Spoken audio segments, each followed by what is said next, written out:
De la Grèce antique subsiste avant tout une mythologie riche, parsemée de dieux au comportement très humain.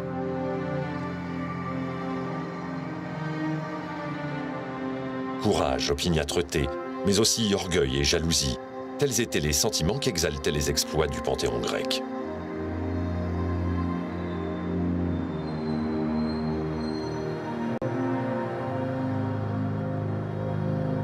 Aujourd'hui, les vestiges des grands sanctuaires comme Delphes ou Délos donnent à voir, pour qui sait les lire, ces grandes phases de l'histoire hellène.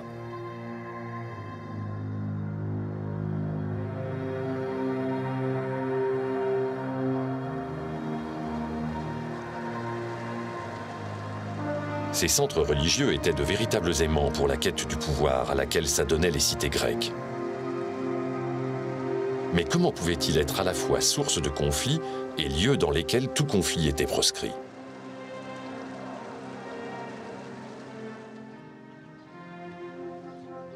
C'est avec l'aide des chercheurs de l'École française d'Athènes que nous allons tenter de lever le voile sur les enjeux de cette étonnante civilisation.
Estuaire du Pléistos en Phocydie, province située à l'est de la Grèce, en bordure du golfe de Corinthe.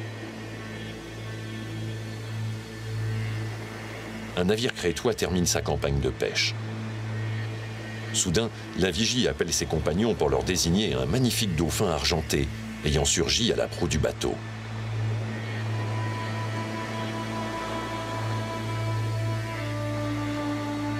L'animal d'une beauté surnaturelle oblige les marins à le suivre, à l'intérieur des terres jusqu'au petit port de Kyra. Après une courte navigation, quelle n'est pas la surprise des marins de découvrir à flanc de falaise un sanctuaire majestueux dédié à Apollon, dont le dauphin qui les avait guidés est une manifestation.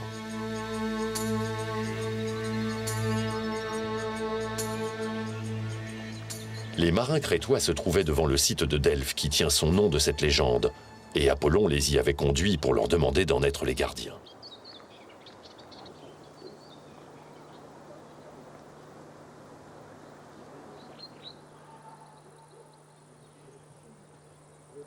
Aujourd'hui, même si les visiteurs restent subjugués par la beauté du site et de son environnement, ils sont loin de l'impression que pouvaient ressentir les pèlerins venant consulter l'oracle de Delphes ou les athlètes participant aux Jeux Pythiques.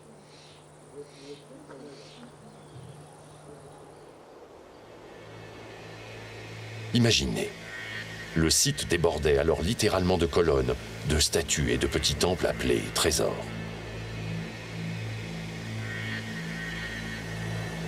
Quelle était la raison de ce foisonnement? Delphes détenait une position centrale entre l'Attique, gouvernée par Athènes, et le Péloponnèse, régi par Sparte. Niché contre les roches Phédriades, les resplendissantes, le site avait tous les atouts pour que les yeux se tournent vers lui.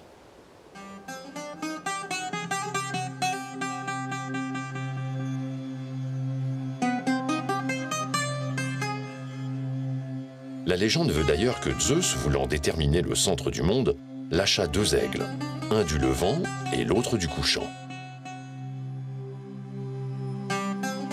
Ils se rejoignirent au-dessus de Delphes et y déposèrent la pierre sacrée, l'omphalos, incarnant le nombril du monde.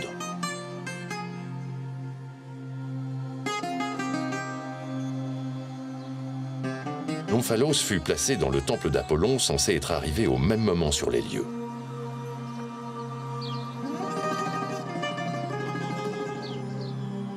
recherche d'un endroit où s'installer, Apollon aurait posé son char à Delphes, libérant du même coup ses habitants et l'oracle d'un monstre terrifiant nommé Python.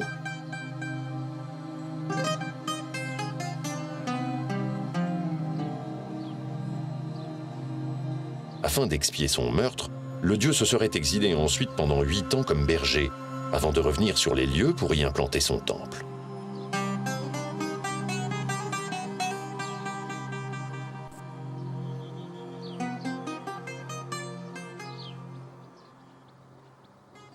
Une si riche histoire mythologique témoigne de l'importance du site de Delphes. Cependant, ce sanctuaire, qui fut longtemps considéré comme le centre du monde, faillit demeurer à jamais dans l'oubli, car il fut entièrement recouvert par un village du nom de Castries. Il va y avoir donc ce passage absolument fascinant de Delphes, qui était centre du monde dans l'Antiquité, qui sort de la mémoire des hommes. On oublie jusqu'à la localisation du site de Delphes.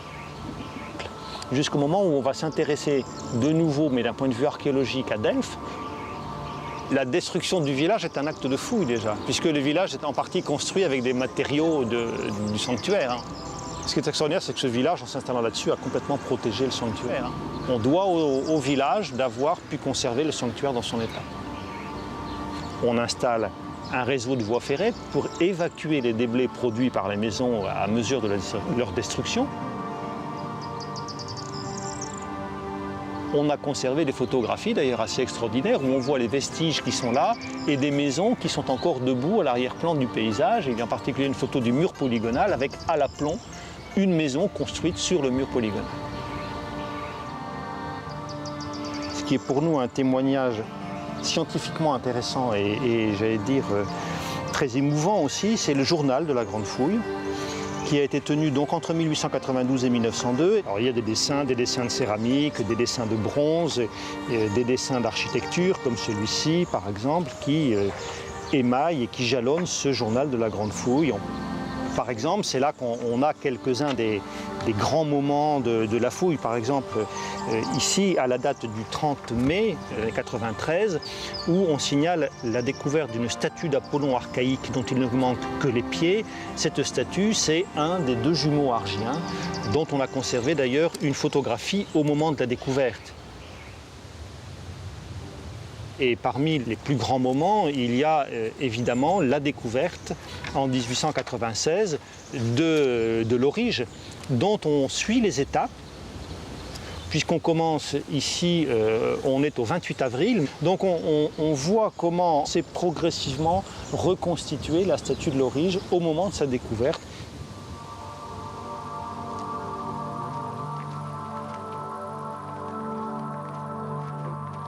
De la même manière, l'histoire hellène se révèle en progressant étape par étape sur le site.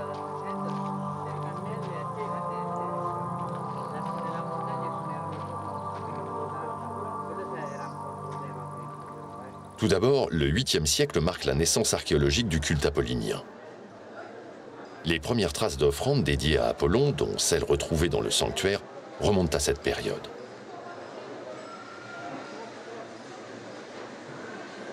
Les villes se transforment en cités-États indépendantes, dominées par des chefferies claniques ou des ligues aristocratiques.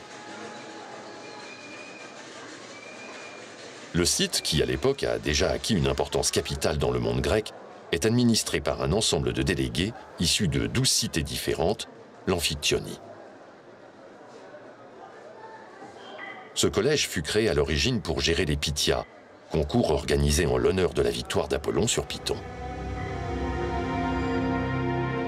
Les Amphictyons, signifiant ceux qui vivent autour, se retrouvaient 2 fois par an et formaient, sous couvert d'une association religieuse, une véritable institution politique.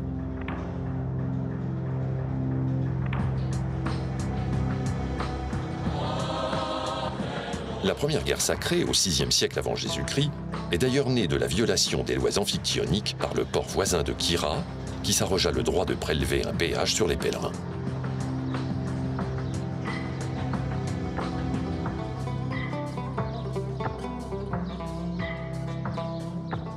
Il y eut en tout 4 guerres sacrées, qui, bien que toutes issues d'un conflit local, finiront par coûter leur pouvoir aux cités grecques, au profit de Philippe de Macédoine.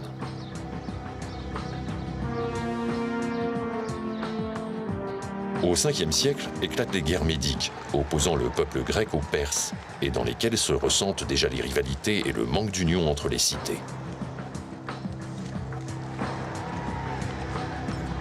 En point d'orgue à ces rivalités, survient la guerre du Péloponnèse, dans laquelle s'affrontent les principales villes du monde grec. Celle-ci prend fin en 404, quand la flotte athénienne est vaincue par Sparte à Aigos-Potamos. À partir de cette période, les cités-États ne cesseront de se livrer des guerres de pouvoir pour obtenir la domination du monde grec.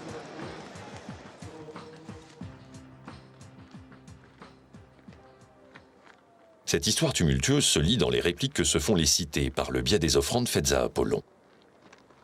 Et cela dès l'entrée de son sanctuaire. Alors, en franchissant cette porte, nous pénétrons dans le sanctuaire, donc dans l'espace sacré. C'est un lieu où vont se réunir un certain nombre d'offrandes qui sont censées remercier le dieu, lui rendre grâce, l'honorer. En réalité, c'est aussi un champ clos où se poursuivent les rivalités entre les hommes, entre les cités et entre les royaumes. Cette première offrande que nous avons sous les yeux, c'est une offrande des Arcadiens pour célébrer une victoire sur les Lacédémoniens. Donc c'est une prise sur le butin. Alors ce qui est intéressant, c'est qu'avec la reconstruction topographique qu'on peut établir, on a ici, dans ce petit secteur, presque une lecture politique à faire. La base des Arcadiens est érigée après une victoire de 370. Elle est implantée juste en face d'une consécration faite par Sparte pour célébrer sa victoire sur les Athéniens en 404 à Aigos-Potamos. L'offrande célébrant la victoire de Sparte est placée juste à côté d'une offrande célébrant une victoire athénienne, celle de Marathon en 490. Au-delà encore, on aura la base du cheval dourien, consécration par Argos d'une victoire sur Sparte. Donc deux bases, une base célébrant une victoire d'Argos sur Sparte, une base célébrant une victoire d'Athènes, et puis pour terminer, cette base lacédémonienne qui vient dire finalement c'est nous qui l'emportons. Cette surenchère, elle est aussi dans les effets recherchés par l'offrande, et il faut bien se rendre compte de l'effet que devaient avoir ces offrandes pour le spectateur. Et on jouait politiquement, on poursuivait politiquement comme ça les rivalités des cités.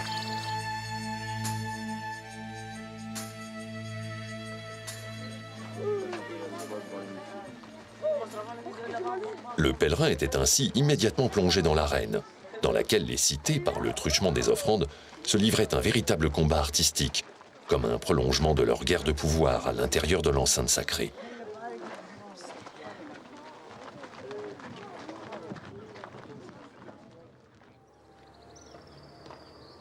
À l'amorce du premier tournant de la voie pavée, commence la zone des trésors, ces petits temples construits aussi à titre d'offrande. Une autre catégorie d'offrandes monumentales est constituée par des monuments. Le type le plus connu dans cette catégorie sont les trésors.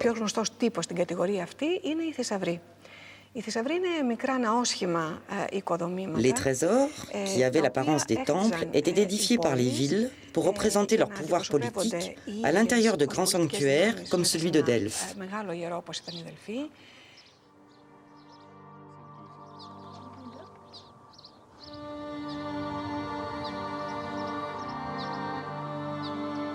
Malgré leur état de conservation, les scientifiques ont réussi à recueillir quelques informations sur le rôle et la provenance de ces réceptacles. Les vestiges de soubassement ont permis d'en dénombrer au moins 11 dans cette zone. Les inscriptions indiquent qu'ils étaient tous attribués à des cités différentes.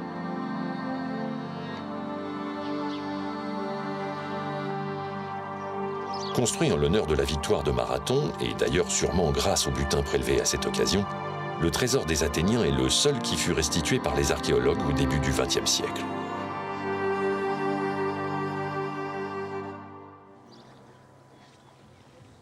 On sait, grâce à la dédicace, que c'est un trésor qui a été offert à l'occasion de la victoire athénienne de Marathon. On lit le nom de Marathon, ici Marathonie, qui a été gravé sur la base. Cette base elle-même, en avant du trésor, porté à l'origine 10 statues qui représentaient les 10 héros éponymes de la cité d'Athènes. On a donc ici toute une scénographie qui est mise en place, qui manifeste dans son architecture et dans sa présentation la puissance d'Athènes.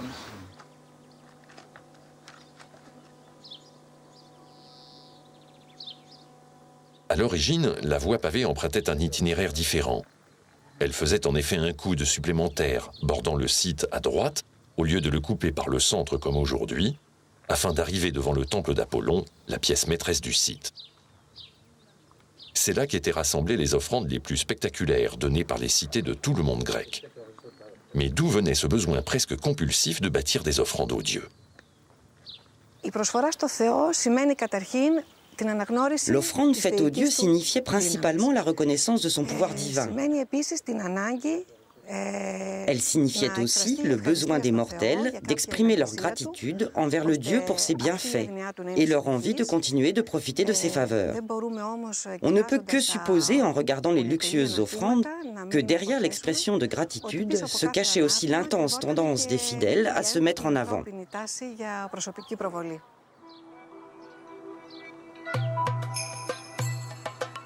Aux heures de gloire de Delphes, ce modeste rocher servait de base à une colonne de 12 mètres, elle-même surmontée d'un sphinx. Offert par les habitants de l'île de Naxos, afin de montrer leur suprématie sur les Cyclades, ce monument inaugure un nouveau type d'offrande, tout en hauteur.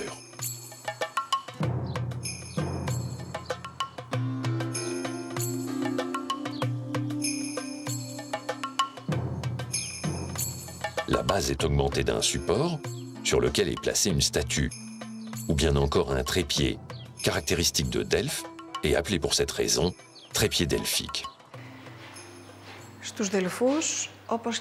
À Delphes, comme dans tous les grands sanctuaires anciens, le trépied est l'offrande typique des premiers temps de l'Antiquité.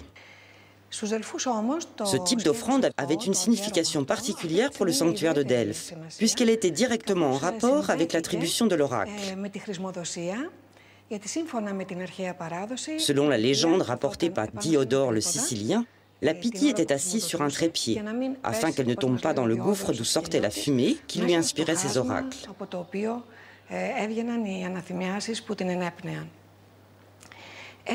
Ainsi, le trépied a obtenu une signification particulière pour l'oracle de Delphes, et il est devenu un symbole du dieu et de son oracle et de l'attribution des oracles.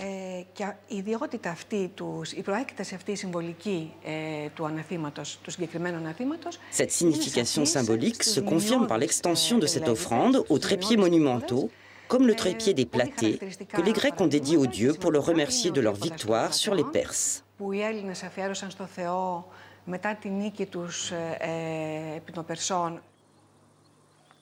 Le trépied des Platées se composait d'une colonne en bronze faite de 3 serpents entrelacés. Leurs têtes se séparaient pour supporter les pieds du trépied en or.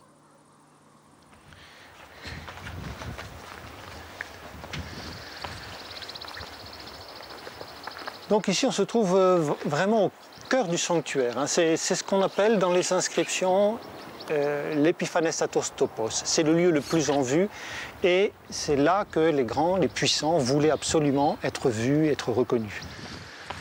On va avoir autour de ce cœur du sanctuaire une forêt d'offrandes qui va se développer. Je parle de forêt parce que ce sont des offrandes qui n'ont pas beaucoup de place au sol pour se développer, qui vont se développer considérablement en hauteur. Tout ça était le plus près possible du temple. Il y avait aussi dominant cet ensemble la grande colonne des danseuses que vous avez vue au musée, qui était juchée sur cette base carrée et qui dominait le tout. La colonne des danseuses est probablement la plus représentative des offrandes delphiques. Trônant sur une magnifique colonne décorée de feuilles d'acanthe, 3 danseuses, aux draperies finement ouvragées, supportaient un trépied qui lui-même servait de base à un chaudron. À l'intérieur du chaudron reposait un omphalos. Cette superposition, sans doute, avait aussi pour but d'aller le plus haut possible. Donc on était vraiment cerné de toutes parts par ces offrandes qui se pressaient autour du temple et de l'autel d'Apollon. En quelque sorte, on rendait grâce aux dieux, mais ce faisant, on voulait se faire voir du monde.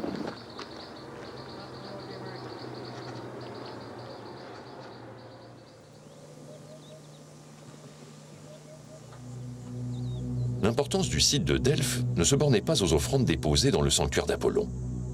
C'était tout un complexe organisé autour de deux activités maîtresses, la consultation de l'oracle et les concours delphiques.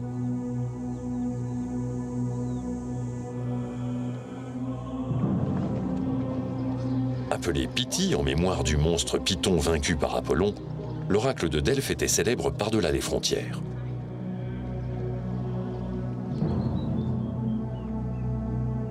Le pouvoir oraculaire du lieu proviendrait d'une faille dans le sol par laquelle s'exhalaient des émanations gazeuses assimilées au souffle du dieu.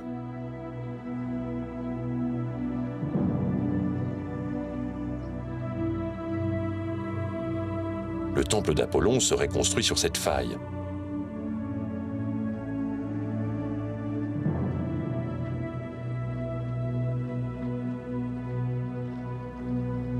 À l'arrière du temple, l'absence de dallage et une légère déclivité du sol ont permis aux archéologues d'y situer ladite tombe, c'est-à-dire l'endroit dans lequel officiait la prêtresse. Véritable institution, la divination était soumise à des règles strictes. Les consultants se massaient à l'entrée du temple d'Apollon, sur la terrasse duquel on aspergeait un animal d'eau afin de savoir si l'oracle était disposé à rendre son office. Mais il y avait des passe-droits. C'est le cas notamment des gens de Chios, qui avaient offert l'autel autour duquel la cérémonie prenait place. On voit une très belle inscription sur le côté de cet autel, en assez grandes lettres, où on lit « Delphoi edokan Chiois promanteien », c'est-à-dire la cité de Delphes a accordé à Chio la promantie. La promantie, c'est le droit de consulter la Pythie en priorité. Donc les gens de Chio qui viennent consulter la Pythie peuvent se prévaloir de ce privilège pour passer devant les autres. Ainsi, les consultants individuels ou mandatés par une cité-État, tout en abandonnant les conflits à l'extérieur du site, venaient prendre connaissance de leur issue.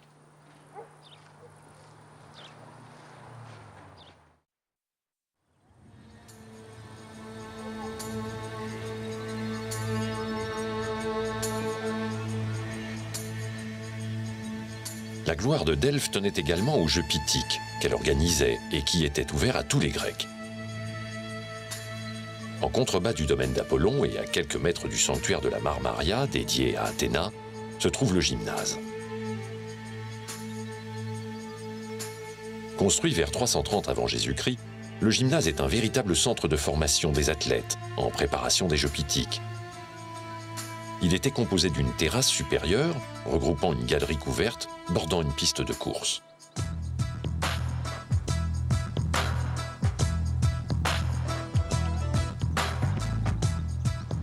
Sur la terrasse inférieure se trouvait la palestre, destinée à l'entraînement des lutteurs, des salles de repos et un établissement de bains. L'objectif de ce complexe sportif était de donner principalement aux jeunes Delphiens les plus grandes chances de remporter les Jeux.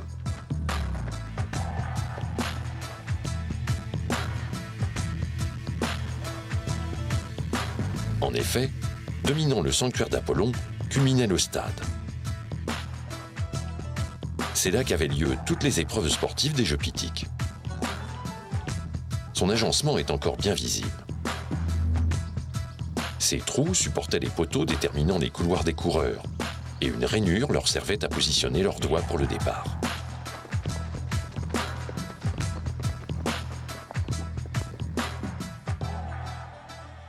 Construit dès la fin du IVe siècle avant Jésus-Christ, le stade disposait de 6500 places, preuve de l'importante fréquentation de ces concours qui alliaient à la fois le corps et l'esprit.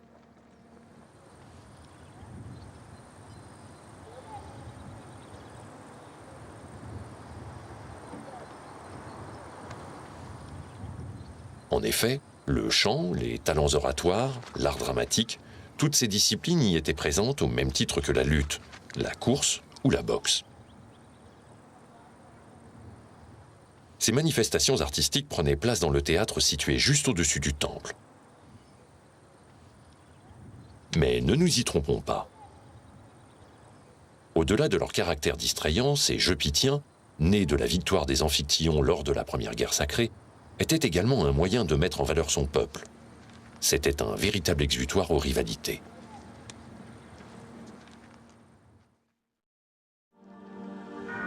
À la fois enceinte religieuse, complexe sportif et lieu de prédiction, il n'est pas étonnant que le site de Delphes ait déchaîné les passions. Les représentants des différentes cités-États y pénétraient avec la volonté de sortir leur épingle du jeu.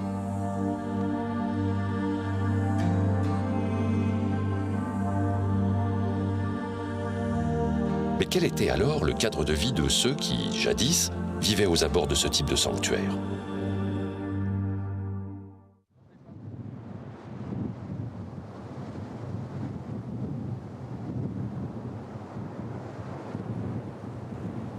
Berceau du dieu Apollon, l'île de Délos connut à l'époque hellénistique un développement fulgurant, qui eut pour conséquence d'attirer les populations des 4 coins de la Méditerranée. Ce cosmopolitisme, original dans le paysage grec de l'époque, ne fut pas toujours profitable à la communauté insulaire. Qu'il soit quand même toujours très clair, les grands sanctuaires, que ce soit Delphes ou que ce soit Délos, sont sur le territoire de cités. Et ce sont ces cités qui, normalement, ont la gestion de ces sanctuaires jusqu'à une histoire complexe qui fait que cette gestion peut passer aussi du côté des grandes puissances qui s'installent dans ces îles. Mais posons-nous d'abord la question du développement de l'île. Par quel miracle ces grandes puissances ont-elles débarqué sur cette langue de terre balayée par l'écume, pourvue de sommaires installations portuaires ?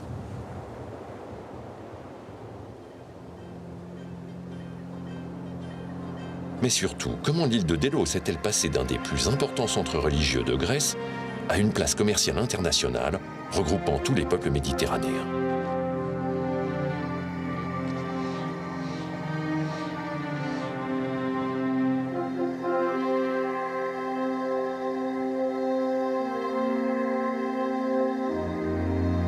Les premières manifestations d'un culte à Délos remontent au IXe siècle avant Jésus-Christ. Mais c'est un hymne homérique à Apollon qui marque définitivement l'île du Sceau mythologique. Ce poème du VIe siècle relate les tourments de Leto, qui, enceinte de Zeus, cherche un endroit où donner naissance à Apollon et Artémis.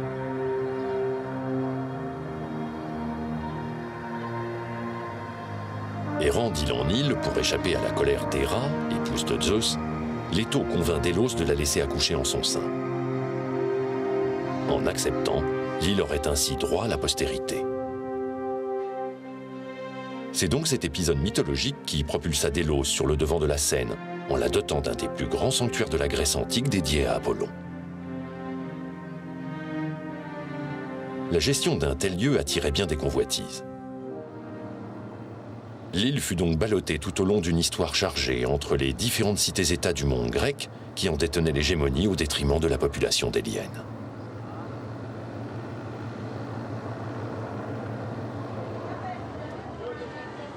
Le peuplement définitif des Déliens de l'époque historique commence vers le IXe siècle. D'où viennent-ils, ceux qui vont former la cité des Déliens? Des îles avoisinantes. Il y avait un peuplement dans les grandes îles, Naxos, Paros, et puis en fonction, sans doute, d'un développement démographique, on s'établit à Délos. C'est assez intéressant parce que, au 7e siècle, il y a un besoin d'identification. Les Cyclades, c'est le monde ionien. Et Délos va devenir le centre de rencontre de ces Ioniens des îles. Île Cyclade, par étymologie, c'est Kuklos, c'est le cercle. Alors, les dominations vont ensuite se succéder. Ce sont les Naxiens qui, d'abord, sont les premiers à s'installer dans le sanctuaire et à y laisser le fameux kouros des Naxiens. C'était un truc faramineux. Il faisait 9 mètres de haut, sa tête dépassait du temple qui était à côté. C'était un véritable phare. C'était pour... Bon, on le voyait certainement de très loin, j'allais dire même de partout. Il manifestait la présence naxienne à Délos. Délos connaît donc une première période de prospérité à la fin du 7e siècle, sous l'hégémonie de l'île de Naxos, grande productrice de marbre. Il s'y développe alors une architecture et un art de la grande sculpture en marbre. Les nombreux vestiges découverts sur l'île en témoignent.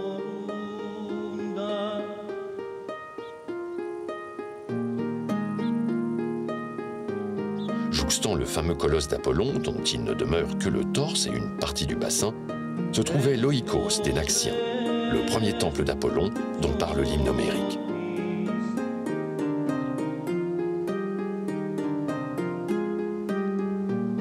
Une autre construction majeure, également en marbre de Naxos, est la terrasse des Lions, formant une allée dans le sanctuaire de Leto.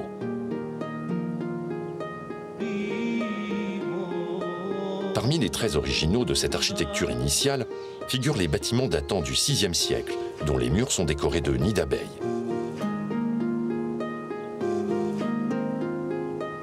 La Stoa des Naxiens en est un exemple. C'est d'ailleurs devant ce portique qu'a été retrouvée la base du palmier en bronze, l'arbre symbolisant l'Apollon des liens. Il abritait aussi probablement un vieil autel fait de cornes, qui marquait le centre de l'aire sacrée.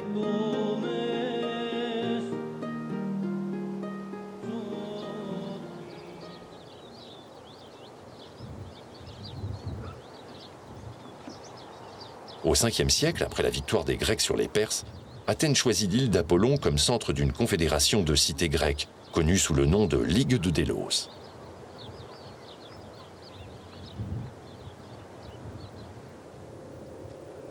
Dès lors, le sanctuaire d'Apollon et le trésor de la Ligue sont gérés par des magistrats athéniens installés à Délos jusqu'en 454, date à laquelle le trésor est transféré à Athènes, sur l'Acropole, et sert à financer des grandes constructions comme le Parthénon.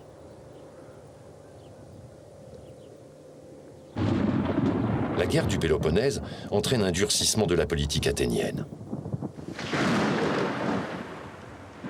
Les premières répercussions se feront sur la communauté locale, puisqu'il sera ordonné aux Déliens de naître et de mourir sur l'île voisine, Rhénée.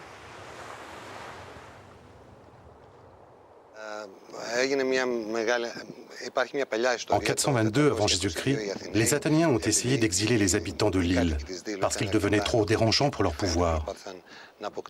Ils voulaient récupérer la gestion du sanctuaire. En voulant justifier la raison de l'exil, ils ont prétendu que les Déliens n'étaient pas assez purs pour servir le dieu et ainsi ils ont procédé à une purification de l'île. Ils ont ouvert toutes les tombes et ont transporté toutes les sépultures à Rhénée. Après, ils ont décrété que personne n'avait le droit de naître et de mourir sur l'île.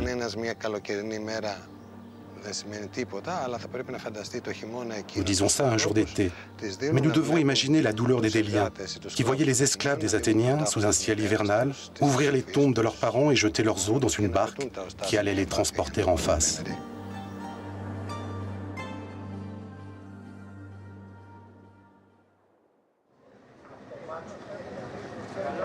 Au cœur du sanctuaire, en grande partie d'origine athénienne, se dressent 3 temples dédiés à Apollon.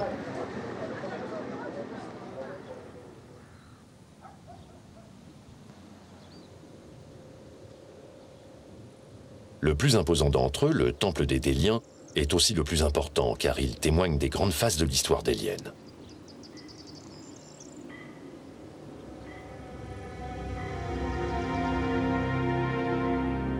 Sa construction, entreprise au moment même où Délos fut désigné pour abriter la Ligue, fut interrompue lorsque le trésor fut transféré à Athènes, avant d'être achevé par les Déliens durant leur indépendance, à la fin du IVe siècle avant Jésus-Christ.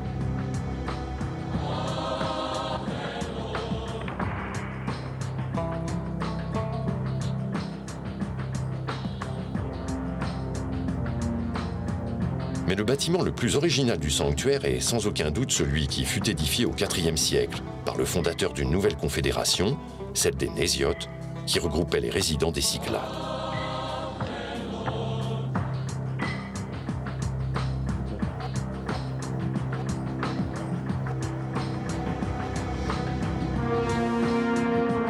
Il est original par sa forme et surtout par sa fonction. puisqu'on s'accorde à dire qu'il servait d'abri au navire amiral, commandé par Démétrios Poliorcète, à la suite de sa victoire à Salamine de Chypre en 306. C'était chose connue de consacrer un navire à Apollon et de l'entreposer dans un bâtiment commémoratif, le Néorion. L'art de la guerre en Grèce était autant naval que terrestre. Les trières étaient la terreur des mers. Cette galère de combat antique est un navire équipé d'une voile dans lequel prenaient place 170 rameurs, étagés sur 3 rangs, d'où son nom de trière. Légère et agile, la trière permettait le développement de la manœuvre d'éperonnage, grâce au rostre de bronze monté sur sa proue, technique qui modifia sensiblement l'art de la bataille navale.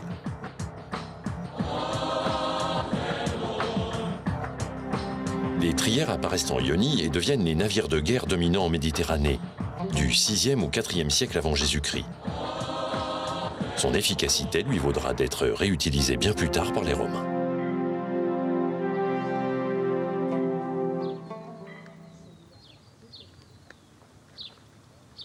De 288 à 246, la Confédération des Nésiotes obéit à différents pouvoirs, dont celui des Lagides, à qui l'on doit le théâtre et la citerne. L'hégémonie rhodienne, sous la coupe des rois de Macédoine, construit quant à elle 2 grands portiques, celui d'Antigone Gonatas et celui de Philippe V.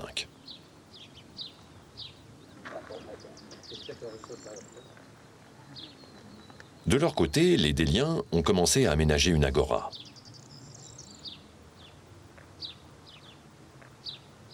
Si l'histoire de Délos est complexe, la compréhension du site dans sa globalité l'est encore plus.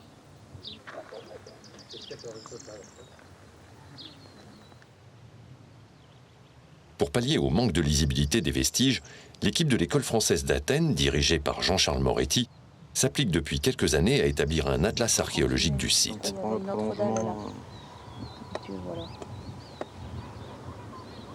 Quelle en est la fonction ?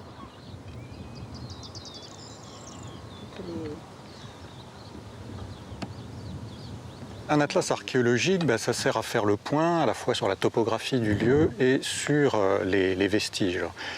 Un site archéologique a ce site comparable avec une ville antique, que sa configuration se modifie régulièrement. Apparaissent des nouveaux monuments suite aux fouilles, il y a des monuments qui sont restaurés, il y en a d'autres aussi malheureusement qui se dégradent. Donc c'est utile régulièrement de faire le point, de faire un état des lieux.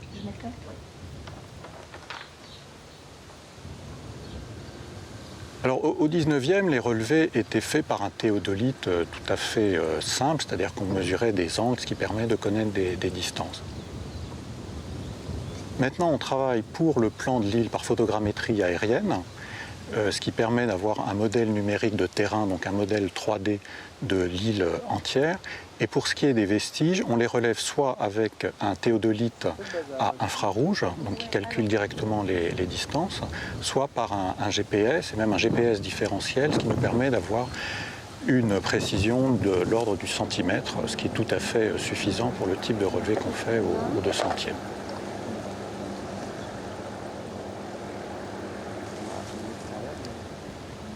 Si le site a subi l'usure du temps, il a également été l'objet de bouleversements historiques qui ont considérablement modifié le paysage délien.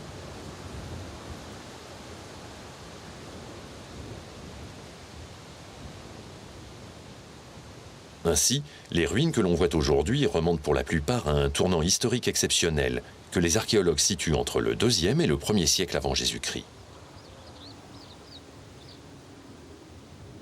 Que s'est-il produit ?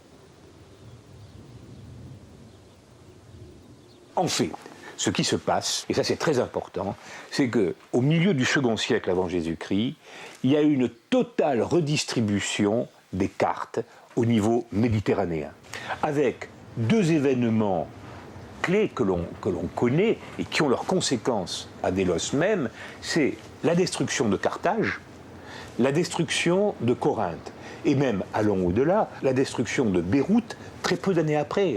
Vous avez les 3 clés économiques de la Méditerranée qui sont détruites. Et à partir de ce moment-là, Délos va devenir un réel centre économique où se retrouve une population bigarrée, où l'on a à la fois des Orientaux venus du Proche-Orient, des Athéniens, et il y a des Romains. Quant au paysage religieux de l'île, à l'époque hellénistique, c'est fantastique. Hein. Sur cette île qui fait 3,5 km sur 1,5 km, vous avez 100 sanctuaires.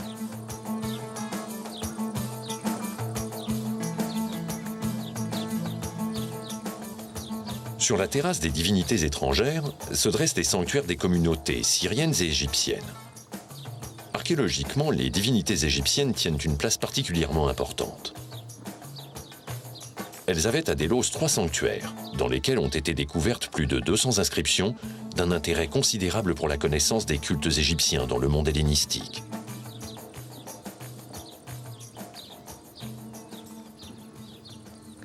Appelés Sarapéion en l'honneur de la divinité égyptienne principale Sarapis, les sanctuaires égyptiens faisaient aussi place à d'autres divinités plus anciennes. En effet, dominant tout le site, se dresse le temple d'Isis, dans lequel est conservée une grande statue offerte par les Athéniens.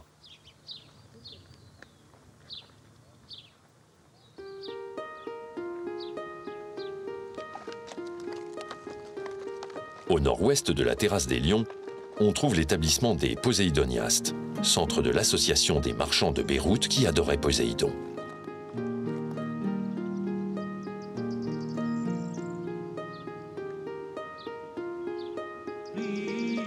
La communauté juive éleva pour sa part une synagogue, la plus ancienne connue dans le monde grec.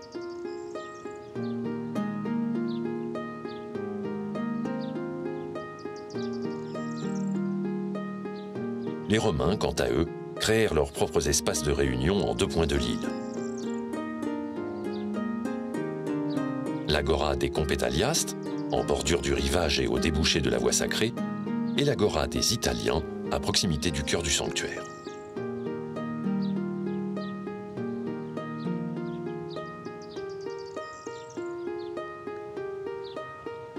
Soucieux d'imprimer leur marque dans le paysage urbain de Délos, les nouveaux venus n'hésitaient pas à s'approprier les terrains sacrés et les espaces publics.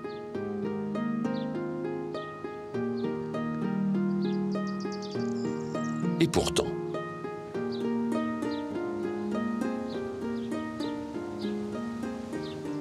c'est pas Pompéi, hein, Délos. C'est les seconds couteaux qui sont à Délos, hein, mais c'est les représentants des grandes firmes.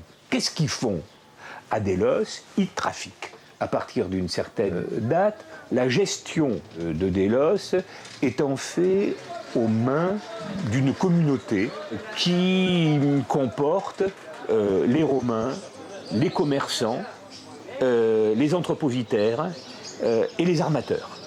Hein, c'est cela, la communauté délienne.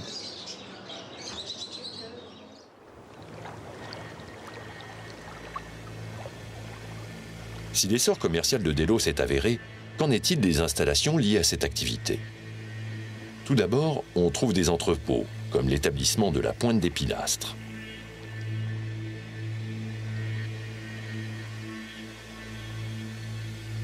Des boutiques, la grande place commerciale qu'était Délos n'en manquait pas.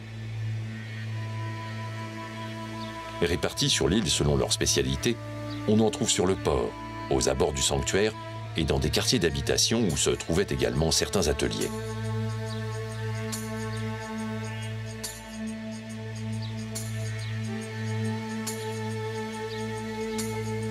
Si l'on revient sur la médiocrité des installations portuaires ou marchandes de Délos, il faut supposer que les activités bancaires jouaient un grand rôle dans les échanges.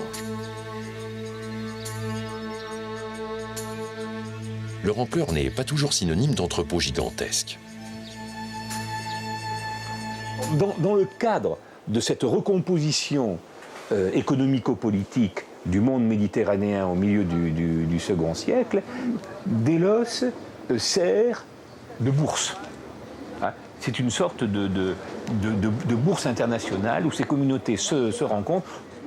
Je ne pense pas qu'il faille se représenter Délos comme un véritable entrepôt. On a trouvé des entrepôts, mais tout nous prouve, que tout est à la mesure d'une petite cité, mais que rien ne prouve que Délos, si vous voulez, était un entrepôt à l'échelle de la Méditerranée. C'est un lieu de rencontre et fonctionnant, à mon avis, un petit peu comme une city ou comme une bourse.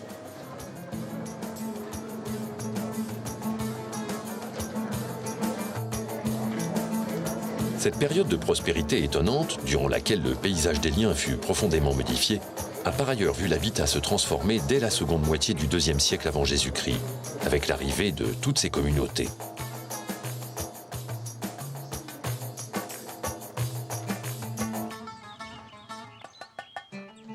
Si les lieux de culte des différents peuples attestent de leur présence sur l'île, les marques d'appartenance étrangères au sein des habitations sont beaucoup plus rares. La plus célèbre de ces marques se trouve dans la Maison des Dauphins. La mosaïque de l'entrée représente en effet un signe de Tanit, symbole de protection dans la religion phénicienne. Les autres mosaïques retrouvées en grand nombre sur l'île appartiennent à un répertoire purement grec.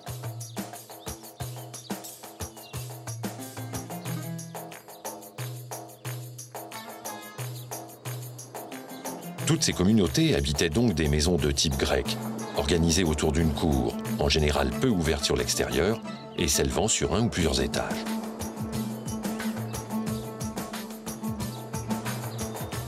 On note seulement quelques tentatives intéressantes pour ouvrir plus largement les façades.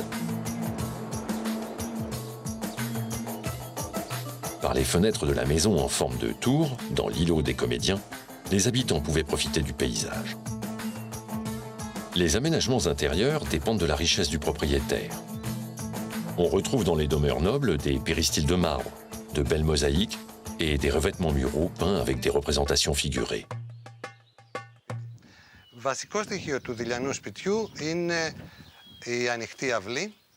La caractéristique principale de la maison délienne est la cour ouverte, l'atrium, qui a un péristyle qui fait de l'ombre pour les autres chambres.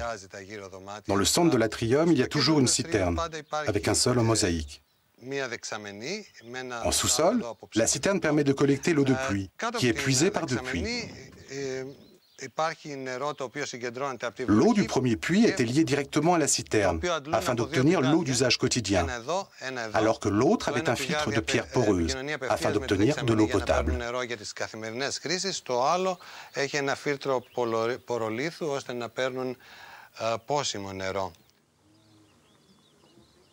La maison délienne se distingue moins par son architecture que par son mobilier et notamment par ses sculptures.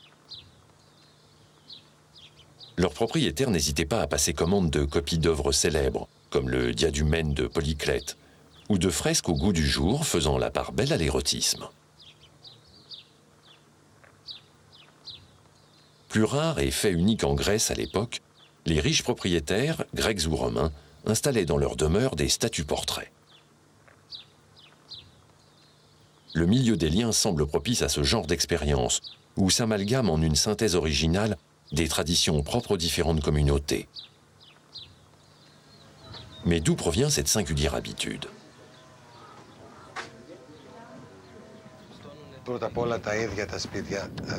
Les maisons elles-mêmes constituent un témoignage de la psychologie des habitants.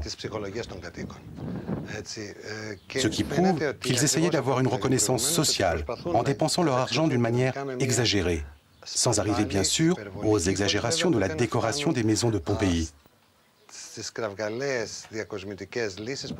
Nous ne verrons pas des chambres peintes en rouge ou en noir, comme à Pompéi, où il serait terrible de vivre.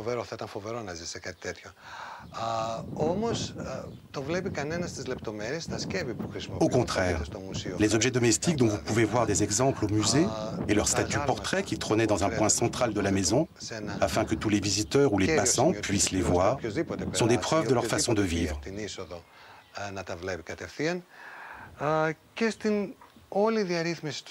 Les propriétaires essayaient d'adopter le mode de vie grec, sans le comprendre absolument, et ils imitaient la classe aristocratique dans leur effort de monter les échelles de la société.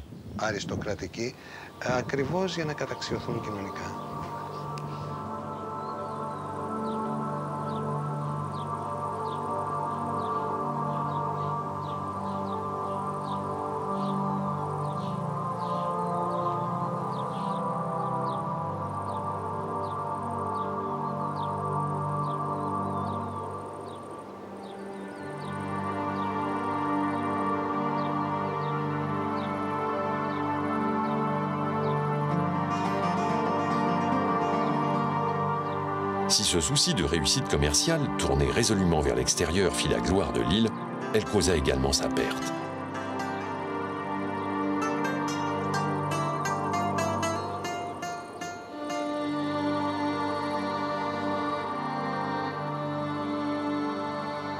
Lors de la guerre entre Rome et Mithridate, Délos, influencé par les Italiens, adopta une politique indépendante, à l'opposé d'Athènes, qui prit fait et cause pour Mithridate.